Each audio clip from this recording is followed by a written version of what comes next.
kulay pink.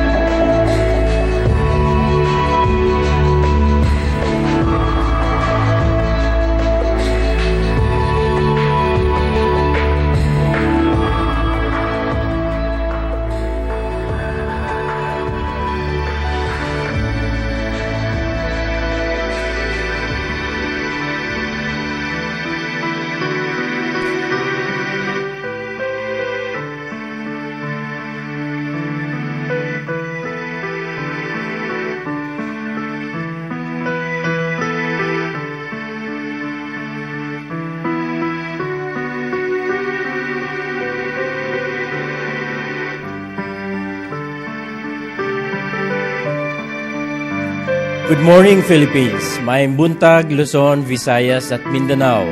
I am Ernie Bordeos. Join us for an hour of praise and thanksgiving in celebration of the Eucharist here at Talita Kum Healing Mass on TV. Today, January 19, is the Feast of Santo Niño. Our guest is the Sisters of Mount Carmel Catholic School Incorporated from Fairview, Quezon City. Let us welcome our Mass Presider, Reverend Father Joy Falier.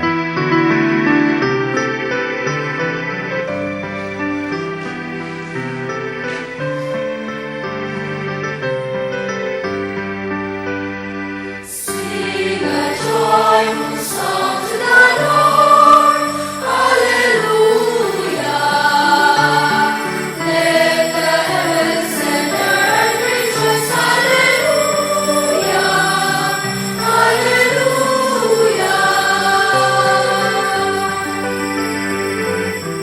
The heavens proclaim His name, and earth in reply echoes back with joyful songs of praise.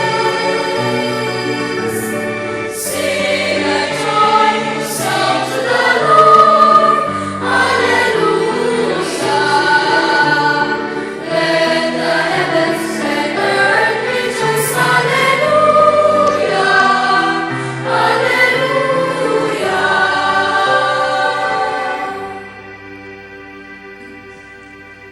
In the name of the Father, and of the Son, and of the Holy Spirit. The grace and peace of God our Father, the Lord Jesus Christ, the love of the Blessed Mother be always with you. And with your spirit. Good morning, brothers and sisters. Good morning, Father Joey. Today is a very special feast once again, the feast of the Santo Niño.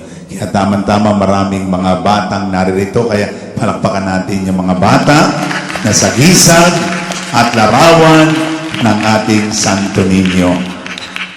We now ask the Lord to grant us the grace of being able to be like children, not childish, but childlike in our faith, in our trust, in our humility, in our dependence to the Lord. May Almighty God have mercy on us. May He forgive us our sins, and may He bring us to everlasting life. Amen.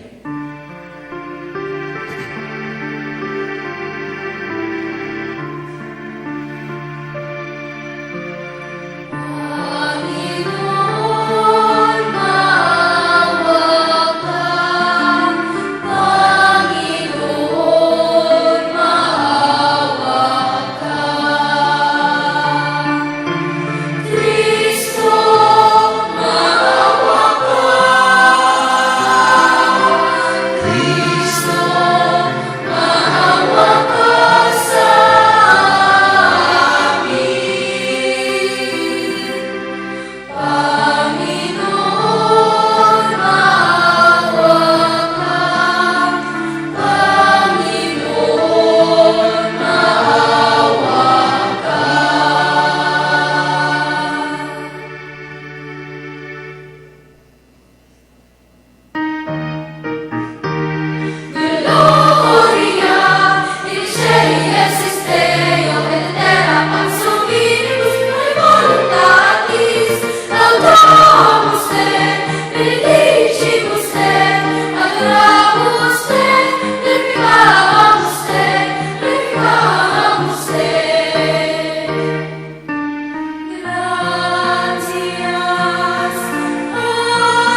Let us pray.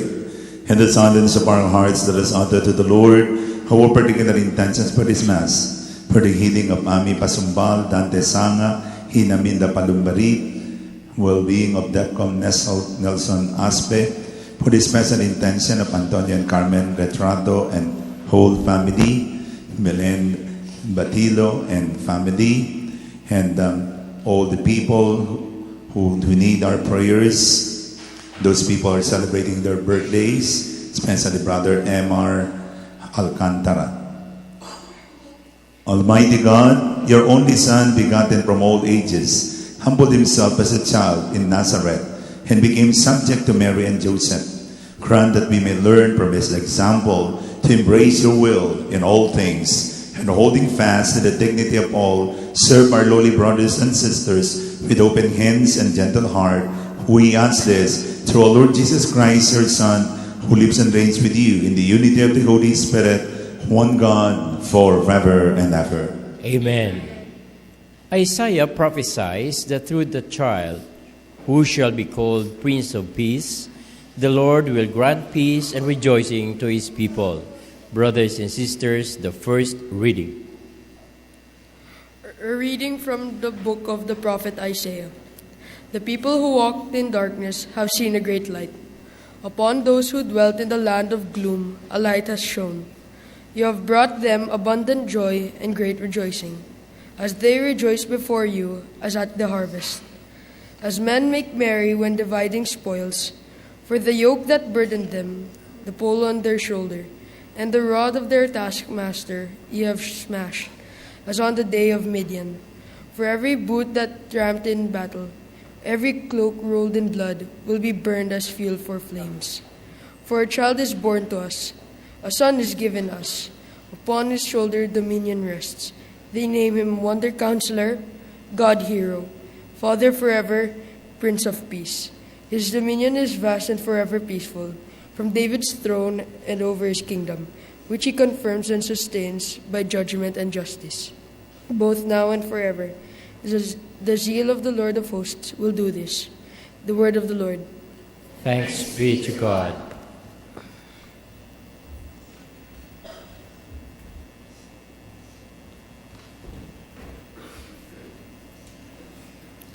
The Lord is King, let many isles be glad. The Lord is King, let many isles be glad. Sing to the Lord a new song, for he has done wondrous deeds. His right hand has won victory for him, his holy arm. The Lord is King, let many isles be glad. The Lord has made his salvation known. In the sight of the nations he has revealed his justice. He has remembered his kindness and his faithfulness toward the house of Israel. The Lord is King, let many isles be glad. All the ends of the earth have seen the salvation by our God. Sing joyfully to the Lord, all ye lands. Break into song, sing praise. The Lord is King, let many isles be glad. Sing praise to the Lord with the harp and melodious song, with trumpets and the sound of the horn. Sing joyfully before the King, the Lord. The Lord is King, let many isles be glad. God loves us and has made us his adopted children in Christ.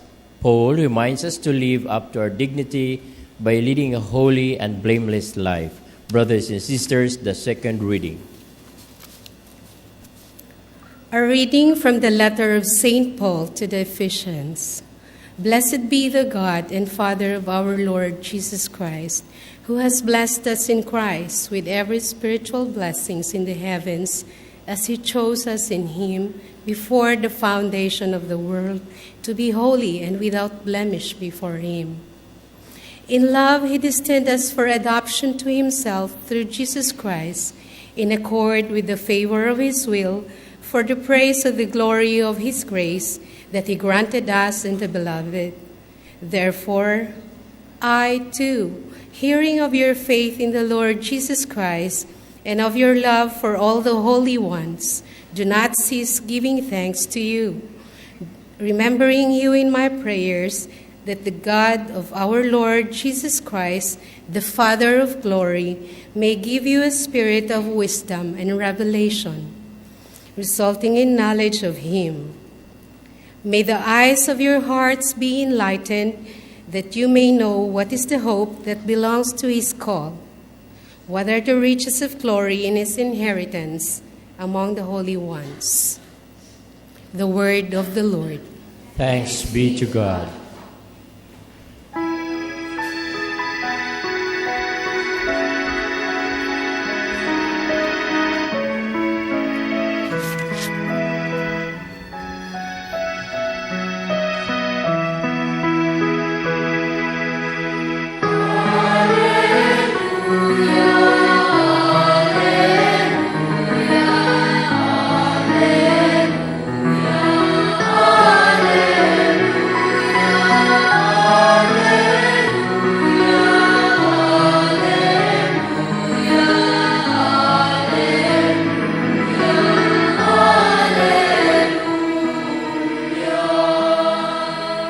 The Word of God became flesh and dwelt among us. To those who accepted Him, He gave power to become the children of God.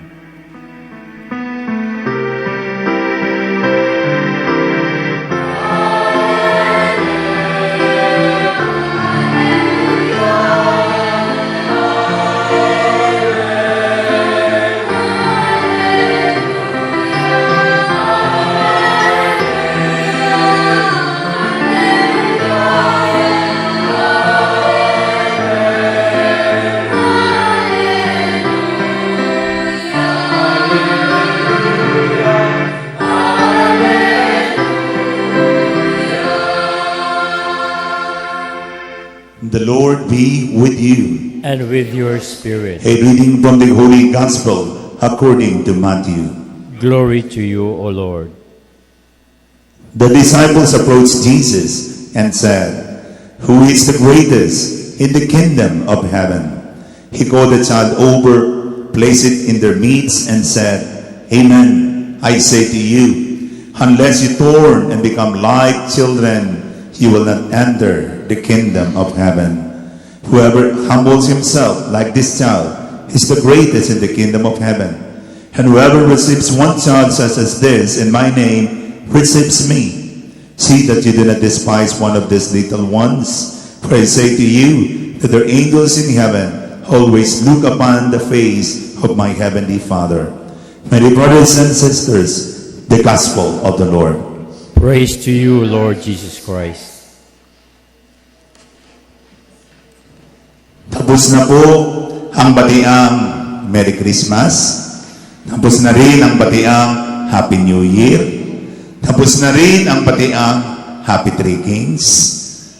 Tapos na rin ang batiang Happy Baptism.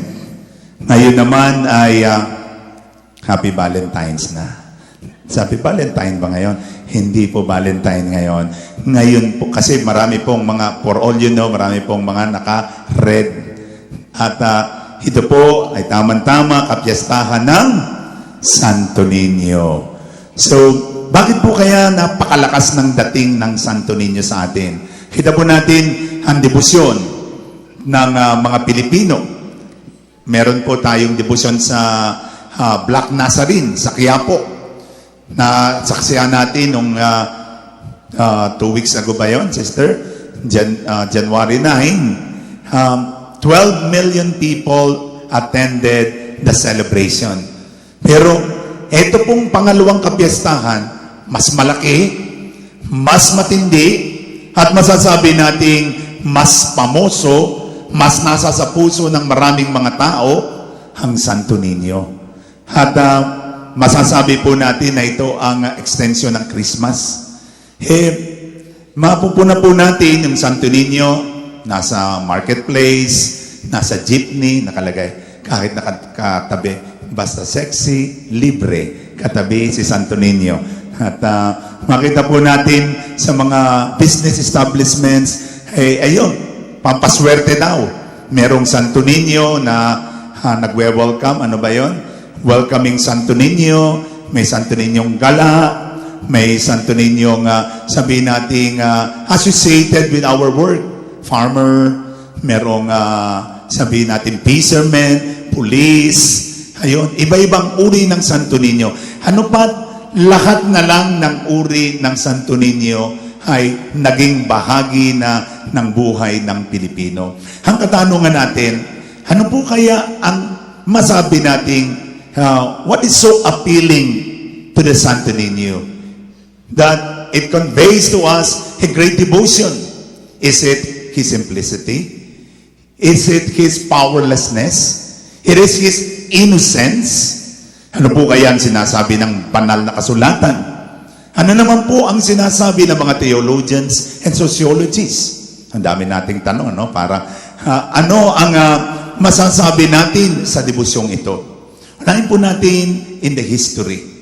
Well, kaakibat po ng istorya ng Pilipinas, ang istorya po ni Santo Niño. Alam na po natin, nang dumating si Magellan ng March 16, 1521 sa Cebu, ay doon inialay ni Magellan sa Queen Juana yung kanyang handog, walang iba kundi yung Santo Niño, at kaya nga ito ay nagsimula sa Santo Niño.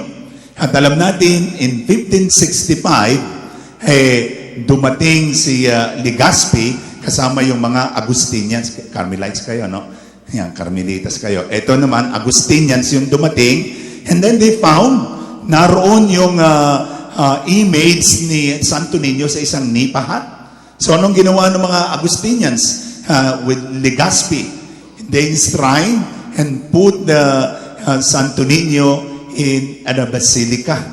And then, in April 1, 1965, it was elevated to becoming Basilica Minore, and now the center of the Christian faith in the whole Philippines.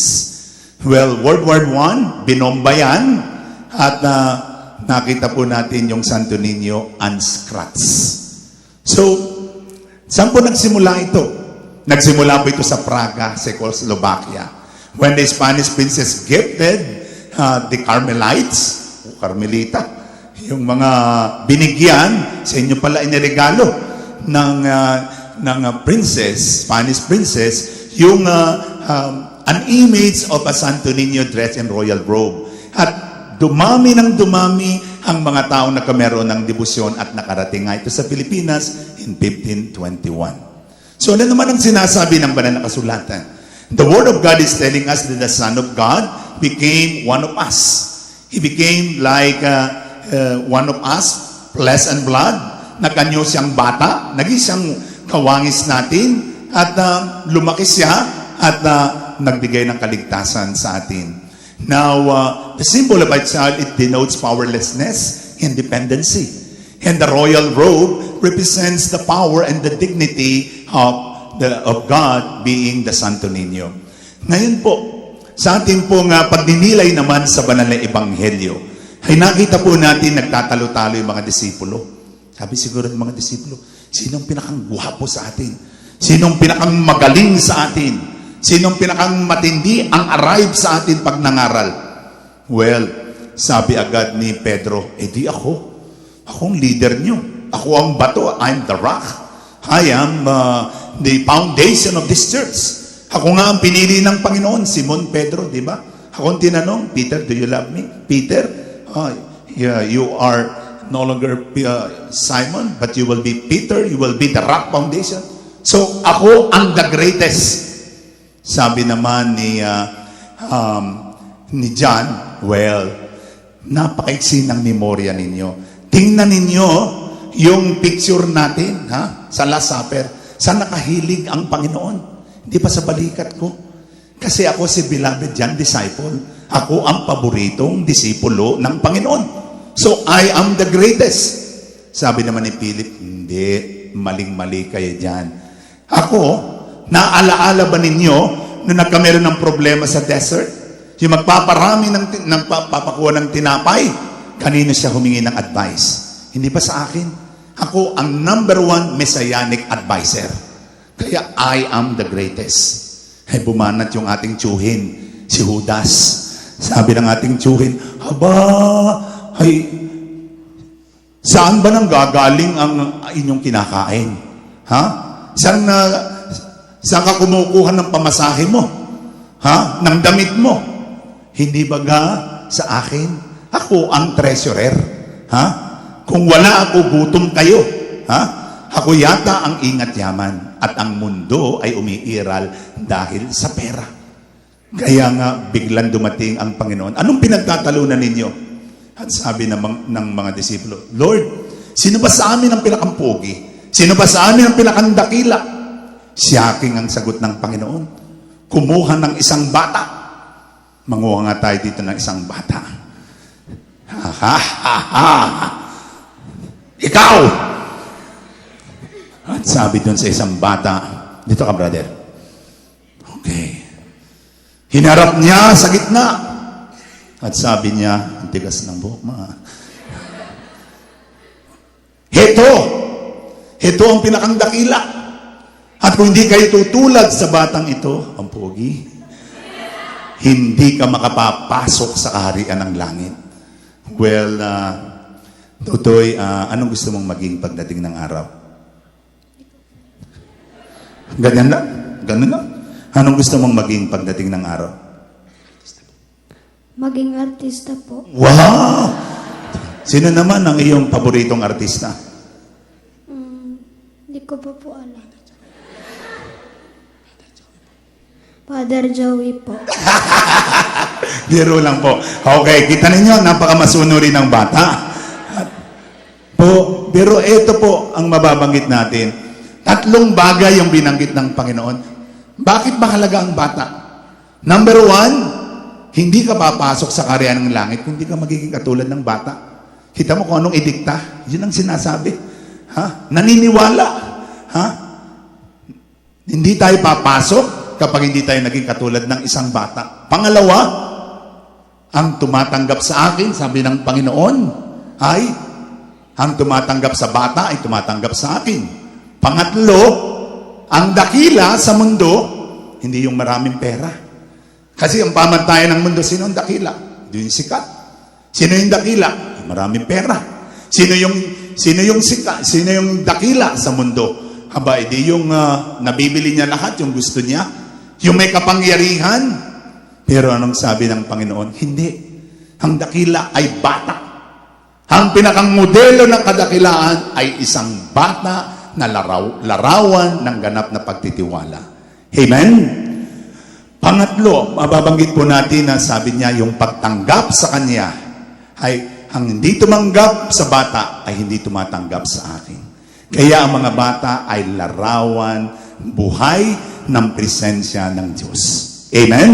Kahit na minsan masakit sa ulo ang mag-alaga ng bata, kahit minsan problema ninyo, sila po ay regalo ng Diyos. Amen? And so, sa ating pong pagninilay ngayon ng banal na ebanghelyo, ay nakita po natin ang mensaheng nakapalaman. Si Kristo Jesus po ay hindi na natiling bata. Hindi siya na natiling sanggol. Iniwanan niya ang kanyang pagkabata. Siya'y lumaki. From the crib, He embraced the cross. He preached the kingdom of God and died on the cross. At ano po ang mensaheng nakapalaman? Ang ating pananampalataya hindi dapat maging bonsai. Hindi maging katulad ni Mahal, ni Dagul, na mananatili na lang unano, na mananatili na lamang na nasa kuna. Kasi ito pong pinagmamalaki natin, we are one of the cradles of Christianity, religiosity.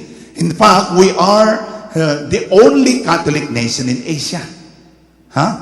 Tayo ay makikita natin yung mga misa natin. Saan kayo nakakita ng lahat ng misa puno? Amen? Pati mga opisina, pagka First Friday, alam ba niyo kung gaano karami ang nagpe-First Friday sa buong Metro Manila? More than 5,000 office ang nagpe-First Friday devotion. Hindi pwede yun sa ibang bansa. Sa opisina, sa government, because there is a separation of church and state. Pero dito, makita po natin kahit sa mall, nagmimisa. Kaya minsan pagkatapos ng misa, sabi ko sa misa ko, tapos ng misa, tayo nang mag-shopping. Oh. Pwede mong sabihin yon. Kasi sabihin natin, punong-puno. Makikita natin doon na yung ating pananampalataya, napakalakas, napakatibay. Ako po ay kagagaling lang ng Tacloban at talagang sama ko si Brother si Brother Ernie, Sister Sally, at si Sister Del, naroon pa ho ang bakas ng bagsik ni Yolanda. At kitang-kita po ninyo doon yung mga bubong na wala pa. Kita po natin na nagsisimula pa lang mabuhay muli yung mga taong naroroon. At sa Healing Mass po namin, medyo ako po ay nag-aabang ng maraming tao. Pero medyo nalungkot po ako, 1,000 lang yung tao ko. Doon sa Isabela, 8,000. Yung mga tao busy pa sa kanilang buhay. At hindi nila mabigyan ng time pa yung Panginoon. Kaya sabi ko, sayang na pagkakataon na minsan lang makapunta ron ay hindi sila nakaranas ng ganon. Pero ito po ay isang hamon sa atin na hindi tayo manatiling nasa kuna o nasa sabsaban. Si Kristo Jesus mula sa sabsaban, niyakap ang krus. So what can we say about Philippine religiosity? Number one, napakarami po yung nominal Christians. Amen? Sabi po natin, 85% are Catholic. Pero tingnan po natin yung mga sumisimba. Not even 60% are attending the Mass. Kaya makita po natin, napakarami rin po na Kristiyano lang sa pangalan. At Kristiyano lang paglinggo. Pagkatapos ng linggo, ay di balik na DSDU, balik sa dating ugali.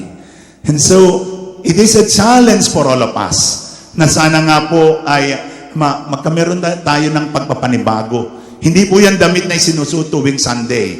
Itong mga madre, isa lang ang damit nito. Pero palit-palit din yan. Ano, sister? Pero kahit na magkaganon po, ay mababanggit natin, yung ating pagiging Katoliko, hindi po pan Sunday lang. Dapat pang araw-araw. Yung pagtulong sa kapwa, dapat pang araw-araw. Yung pagdarasal, dapat pang araw-araw. Dapat yung ating relasyon sa Diyos, panghabang buhay. Amen? And so, ano pa ang pwede nating sabihin? Isang hamon sa atin, faith and deeds are different. Maganda po sa Pilipinas. Maraming uma-attend ng misa. Maraming uma-attend ng prayer meeting. Iba-ibang mga communities. Ang dami nag-iimbita sa akin. Couples for Christ, El Shaddai, Diyos ko Day, Bongga ka Day, lahat ng Day, pati si Inday, The Feast, merong iba-ibang feast, iba-ibang mga communities, BLD, sabihin natin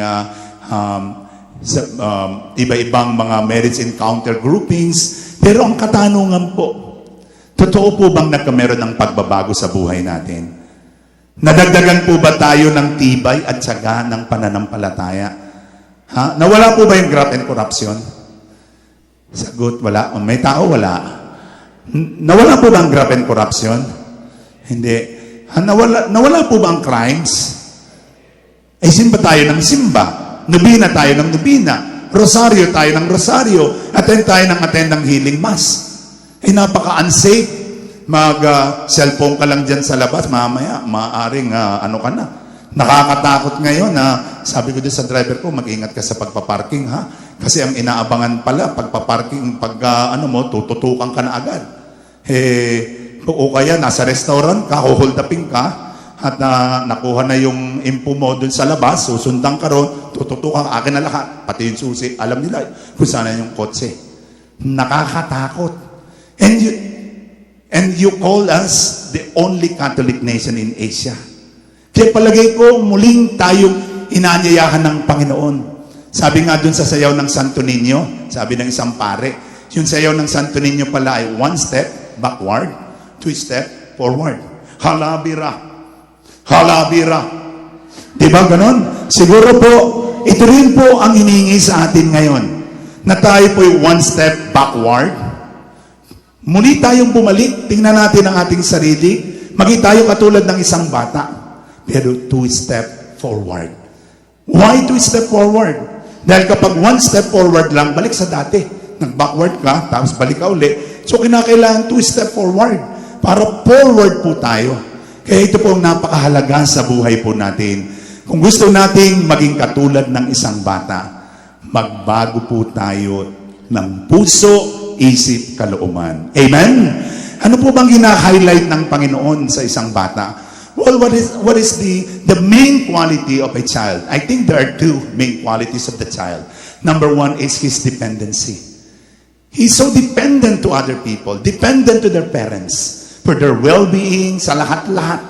Kaya palagay ko, the seeming incapacity of the child to merit the kingdom of heaven is the greatest asset of a child.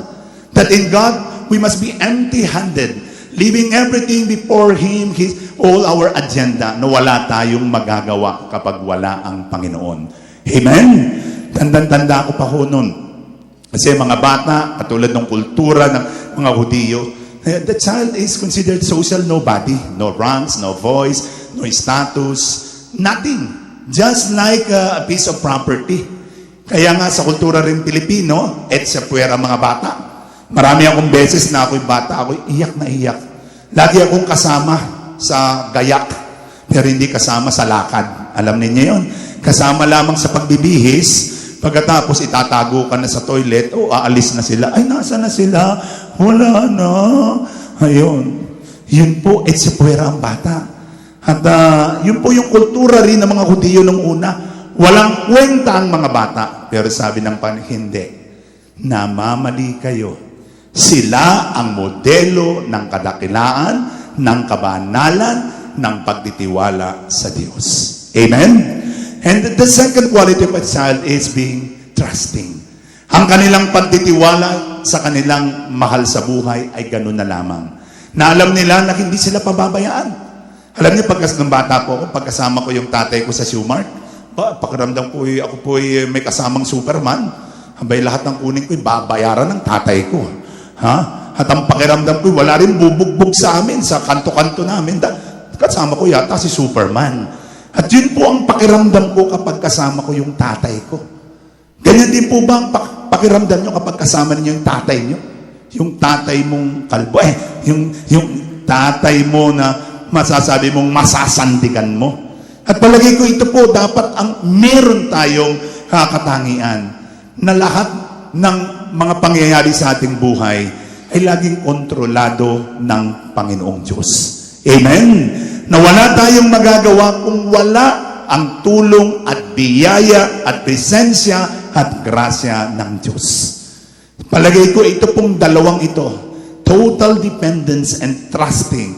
Ito ang inihingi po sa atin na tayo'y muli na maging katulad, kawangis, kapuso, kadalisay, kabarkada, kapamilya ng Panginoon. Lahat na ng station at tayo ay tunay na maging karapat-dapat sa kaharian ng langit. Mga kaibigan, the call for integration. Hindi lang po yung pananampalataya sa isip, hindi lamang po yung paniniwala sa puso, kundi yung pananampalataya mo, the doctrinal faith, the trusting faith in the heart, ay mag-ipong daan para magkameron tayo ng active faith. Pananampalataya, paniniwala, at pagsunod. Sana po yung ating pananampalataya hindi manatiling nasa sa isip. Hindi lang natin dapat manatiling nasa sa puso, kundi from the head to the heart to the hands. Maipakita po natin ang ating pananampalataya.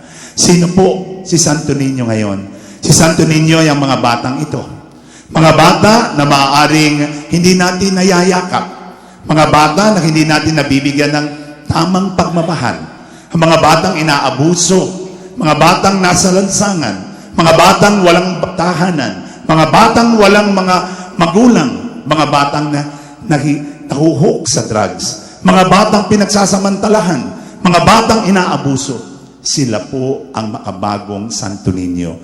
Kung mahal po ninyo si Santo Niño, patuloy po natin paglingkuran, mahalin ang mga bata. Santo Niño, ipanalangin po nyo kami, ang mga bata, upang patuloy kami pagharian ng Diyos. Sa ngalan ng Ama, ng Anak, ng Espiritu Santo. Amen. The Holy Child reminds us of God's power at work in our humility and weakness. Let us pray with confidence to the Father, for we are all His children. Let us all together say, listen to the prayers of your children, Lord. Listen to the prayers of your children, Lord. That the Pope, bishops, priests, and religious may always aspire for the gospel values of love, humility, and service, rather than power and influence, we pray. Lord, listen to the prayers of your children, Lord. That our civil and political leaders may become fully convinced that true greatness is attained through service and care, especially of the weak and those who have less in life, we pray.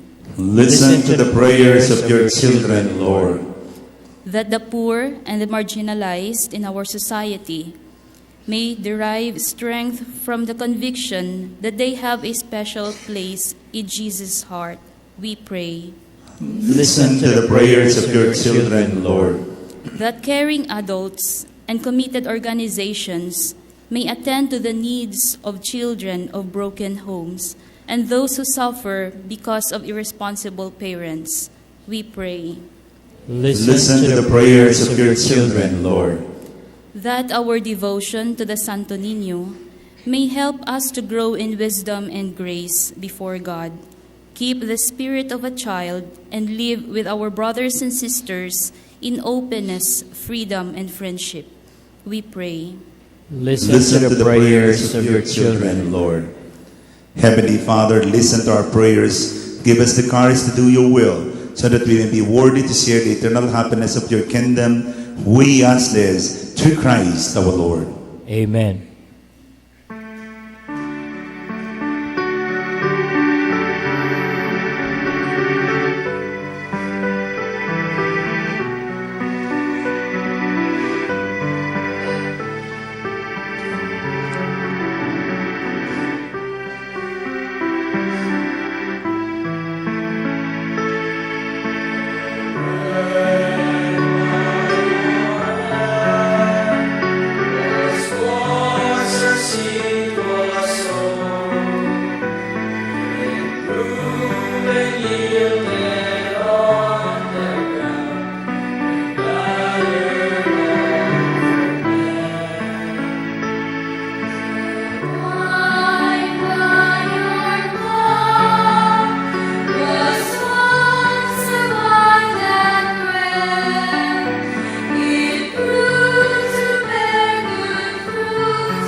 Pray, brothers and sisters, that my sacrifice and yours may become acceptable to God the Almighty Father. May the Lord accept the sacrifice at your hands for the praise and glory of his name, for our good and the good of all his church. God, our Creator, we offer the gifts of bread and wine to recall the childhood of your only Son. Let our opening become the sacrifice of him who brought forgiveness and peace to the world. Grant this through Jesus Christ our Lord. Amen. The Lord be with you. And with your spirit, Lift up your hearts. we lift them up to the Lord. Let us give thanks to the Lord our God. It is right and just. It is really right and just, our duty and our salvation, always and everywhere to give you thanks. Lord, Holy Father, Almighty and Eternal God, through Christ our Lord, for in the peace of this all-filled mystery, Though invisible in his own divine nature, he has appeared visibly in ours and begotten before all ages. He has begun to exist in time, so that raising up in himself all that was cast down, he might restore unity to all creation and call straying humanity back to the heavenly kingdom. And so with all the angels, and we praise you as in joyful celebration, we acclaim.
You are indeed holy, O Lord, the fount of all holiness. Make holy therefore these gifts, we pray, by sending down your Spirit upon them like the dewfall, so that they may become for us the body and blood of our Lord Jesus Christ.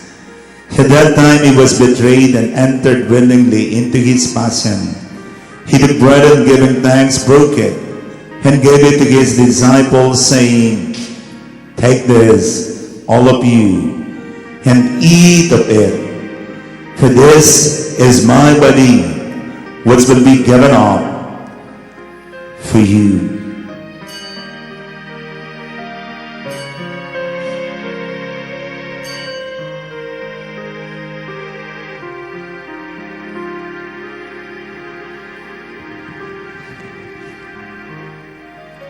In a similar way, when supper was ended, he took the chalice, and once more giving thanks, he gave it to his disciples, saying, "Take this, all of you, and drink from it.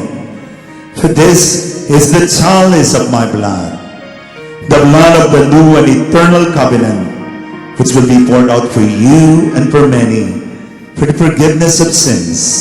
Do this in memory of me."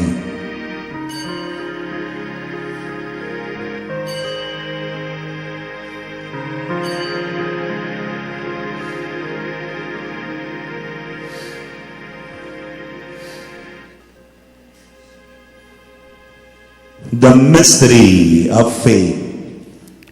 We proclaim your death, O Lord, and profess your resurrection until you come again. Therefore, as we celebrate the memorial of his death and resurrection, we offer you, Lord, the bread of life and the chalice of salvation, giving thanks that you have held us worthy to be in your presence and minister to you. Humbly we pray that partaking of the body and blood of Christ, we may be gathered into one by the Holy Spirit. Remember, Lord, your church spread throughout the world. Bring her to the fullness of charity, together with Francis, our Pope, Honesto, our Bishop, Luis Antonio, our Cardinal, all the bishops and all the clergy. Remember also, brothers and sisters, have fallen asleep in the hope of the resurrection, and all who have died in your mercy. Welcome them into the light of your face. Have mercy on us all, we pray, that with the Blessed Virgin Mary, Mother of God, with the blessed apostles and all the saints who please you throughout the ages, we may merit to be co-heirs to eternal life, and may praise and glorify you through your Son, Jesus Christ. Through him, and with him, and in him, O God, Almighty Father, in the unity of the Holy Spirit, all glory and honor is yours forever and ever.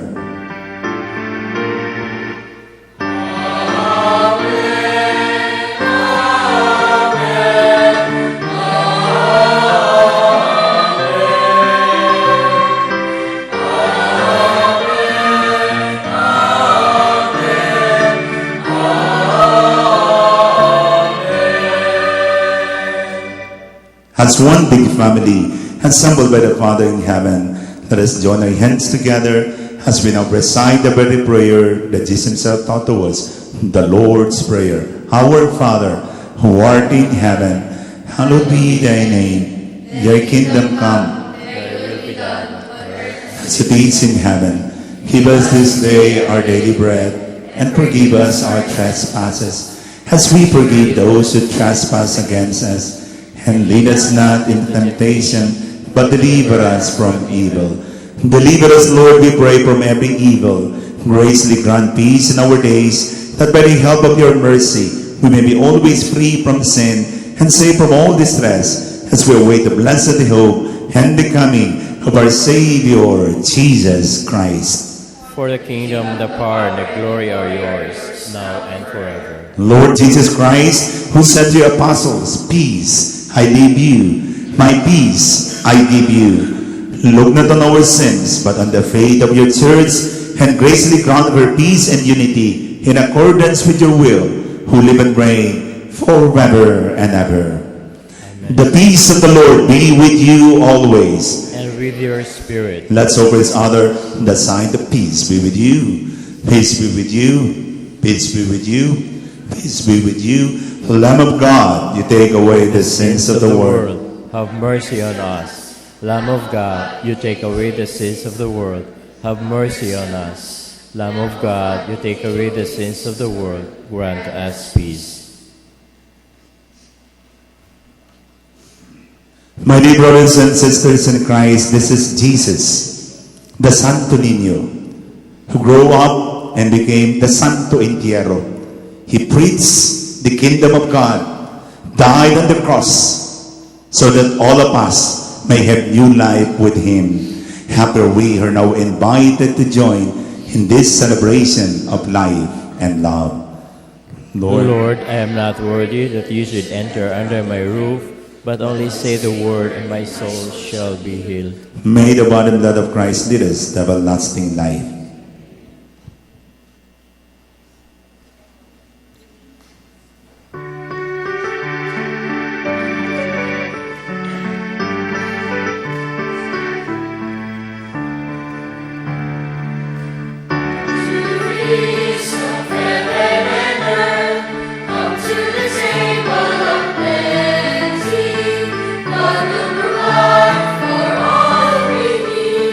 Here at the table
Join our prayer meeting every Saturday at 4 o'clock in the afternoon at the 4th floor of St. Peter Chapel's building, 296 Quezon Avenue, Ross District, Quezon City.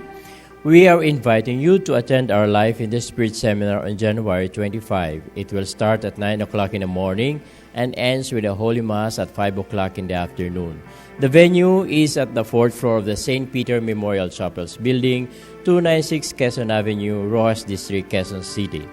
The Francisco M. Bautista Foundation will hold its 12 qualifying examinations on January 26. It's a Sunday at 1 o'clock in the afternoon at Don Alejandro Roses Sr. Science and Technology High School, Roses Avenue, Quezon City. Our guest for next week, January 26, is the Couples for Christ Phil-Am chapter.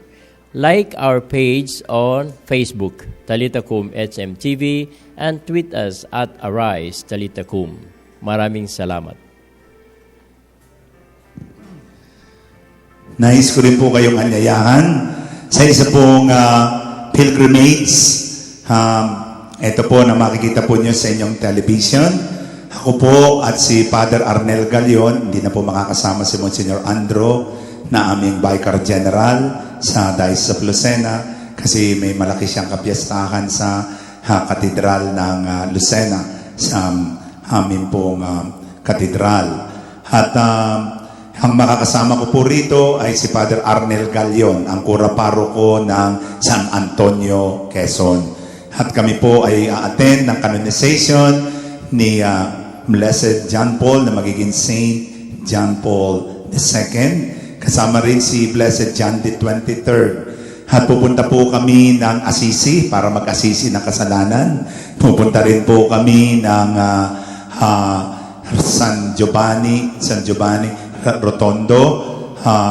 Ito po yung Papa Pio. At iba pong mga Marian sites, Lourdes, Fatima, at iba-iba po sa Zaragoza, Our Lady of Pilar, at San Nice, Avignon, Avila. Yan po ang aming pupuntahan. Kayo po ay makipag-usap na sa Catholic Travel. At ito po yung grupong binubuo natin aalis April 23 hanggang May 8. So first come, first serve po. At garantisado po tayo. Maraming glitters po doon with the Blessed Mother. Garantisado po tayo. It's all a healing explosion in the Marian pilgrimage. Maraming salamat po. Let us pray. Loving Father, you have nourished us at the banquet in honor of the child born of the Virgin. We pray that we may advance in wisdom and grow daily in faith and works of love, so that we may find favor in your sight. Grant this through Christ our Lord. Amen. The Lord be with you. And with your spirit. Bow down your heads and pray for God's blessing.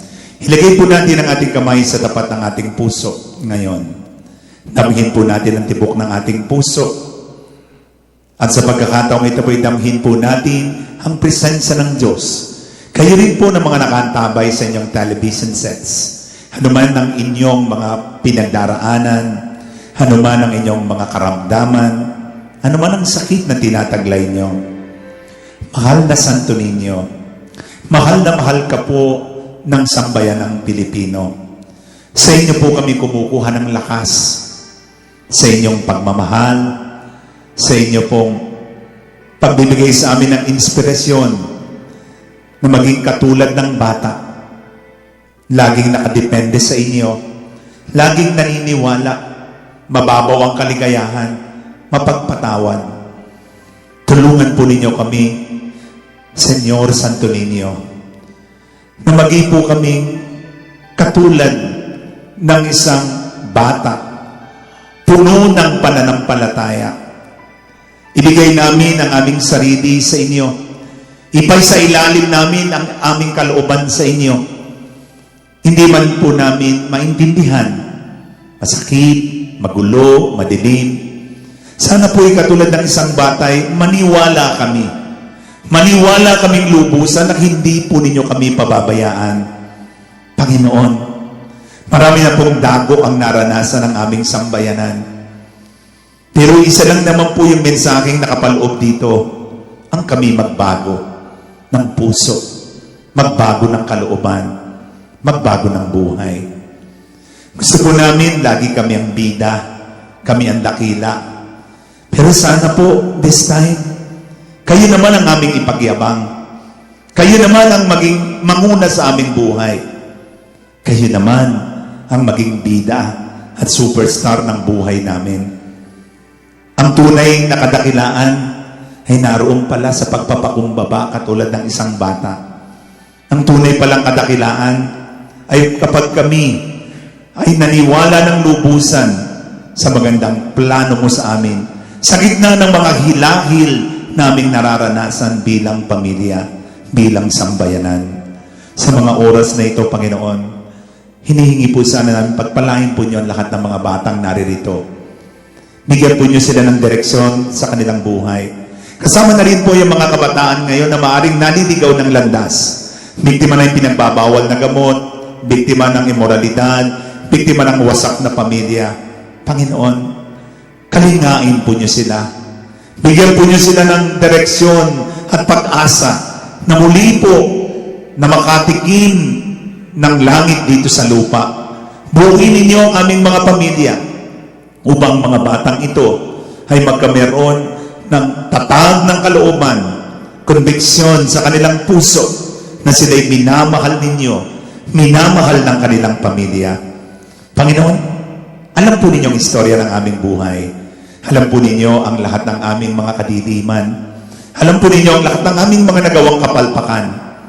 Sana po, katulad po ng inyong mensahe ngayon, magpatuloy kaming lumago.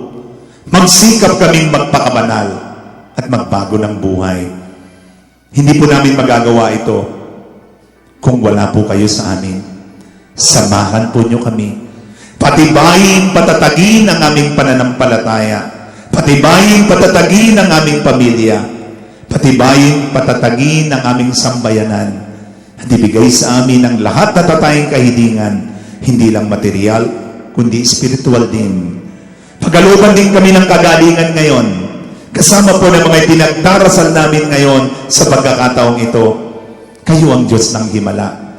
Sa mga kapatid namin na nasa hospital ngayon, sa nasa ICU ngayon, mga kapatid namin nawawalan ng pag-asa, mga kapatid naming bahagya ng makatulog dahil sa sakit na kanilang nararamdaman. Panginoon, kayo po ang magbigay ng pag-asa. Panginoon, kayo po ang magbigay ng lakas. At sa kapiyastahan po ninyo bilang aming Santo Niño, maghari po kayo sa aming puso. Ang inyong pag-ibig, ang kapayapaan, at tunay po kami na matulunto namin ang landas ng kabanalan patungo sa iyong harian. Hinihiling namin ito sa pamamagitan ng Jesucristo kasama ng Espiritu Santo magbasawalang hanggan. Palakpakan natin ang Panginoon. The Lord be with you. And with your spirit. May Almighty God bless us all, the Father, the Son, and the Holy Spirit. Our celebration is ended. Go and imitate the children in their simplicity, in their dependence, and trust in the Lord. Thanks be to God. Paghandaan ang iyong kinabukasan, paghandaan ang panahon ng pangangailangan. Pag may St. Peter Lifeline, panatag ang kalooban. May St. Peter Chapels pang masasandigan.